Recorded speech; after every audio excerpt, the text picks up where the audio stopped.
Rohit Sharma 2027 world cup से बाहर होंगे। ये खबर सुनकर शायद आपको हैरानी हुई होगी, लेकिन कहानी इतनी सीधी नहीं है, क्योंकि एक तरफ उनके वर्ल्ड कप भविष्य पर सवाल उठे और दूसरी तरफ बीसीसीआई ने उनके आखिरी ओडीआई की खबर को ही खारिज कर दिया। तो आखिर सच्चाई क्या है?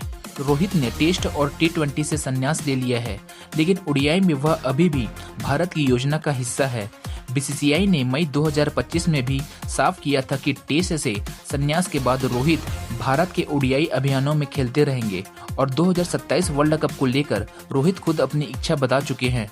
फिर उन्हें बाहर करने की चर्चा क्यों शुरू हुई? यहीं से असली कहानी शुरू होती है। जुलाई 2026 में इंग्लैंड के खिलाफ ओडीआई सीरीज के दौरान रिपोर्ट आई कि चयनकर्ता भविष्य को ध्यान में रखते हुए रोहित से आगे बढ़ने पर विचार कर रहे हैं। यहाँ तक कहा गया कि 2027 वर्ल्ड कप की योजना में उनकी जगह नहीं है, लेकिन इसके तुरंत बाद बीसीसीआई सचिव देवजीत सकिया ने इन खबरों को खारिज कर दिया।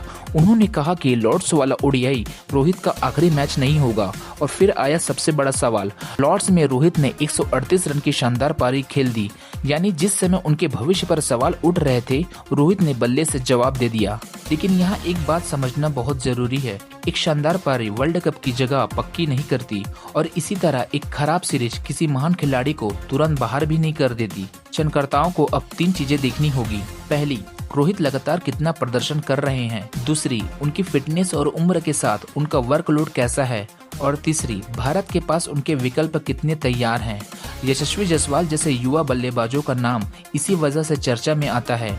यानी मामला सिर्फ रोहित बनाम युवा खिलाड़ी नहीं है, मामला है 2027 वर्ल्ड कप के लिए भारत को आज की ताकत चाहिए या अगले कई सालों की टीम बनानी है। सबसे बड़ा हालिया एविडेंस खुद रोहित की लॉर्ड्स वाली पारी है। उन्होंने इंग्लैंड के खिलाफ तीसरे ओडीआई में 138 रन बनाए। इससे पहले उसी सीरीज के शुरुआती 2 मैचों में उनका स्कोर 11 और 26 रहे थे, जिसके बाद उनके भविष्य को लेकर सवाल तेज हुए। अब आगे सबसे बड़ा फैसला चयनकर्ताओं के हाथ में होगा। अगर रोहित लगातार रन बनाते हैं और फिट रहते हैं तो उन्हें बाहर करना आसान फैसला नहीं होगा, लेकिन अगर टीम मैनेजमेंट को लगे कि 2027 तक एक युवा ओपनिंग कॉम्बिनेशन तैयार करना जरूरी है, तो उन्हें धीरे धीरे पीछे किया जा सकता है। और यही वजह है कि अभी यह कहना कि रोहित 2027 वर्ल्ड कप से बाहर हो गए हैं, यह कहना गलत होगा। सही बात यह है कि उनकी जगह अभी ऑफिशियल कंफर्म नहीं हुआ है। तो रोहित शर्मा की कहानी अभी खत्म नहीं हुई है। असल में अब उनके सामने सबसे बड़ा सवाल है, क्या वह 2027 वर्ल्ड कप तक अपने प्रदर्शन से चयनकर्ताओं को मजबूर कर पाएंगे कि उन्हें टीम में रखा जाए? क्योंकि नाम बड़ा होना काफी नहीं है। वर्ल्ड कप की टीम में जगह के लिए प्रदर्शन, फिटनेस और टीम की जरूरत, तीनों चीजें मायने रखती है। और अगर रोहित लगातार रन बनाते रहे तो शायद 2027 वर्ल्ड कप की कहानी में उनका नाम हटाना इतना आसान नहीं होगा। आपको क्या लगता है, रोहित शर्मा को 2027 वर्ल्ड कप जरूर खेलना चाहिए या भारत को अब युवाओं पर आगे बढ़ना चाहिए?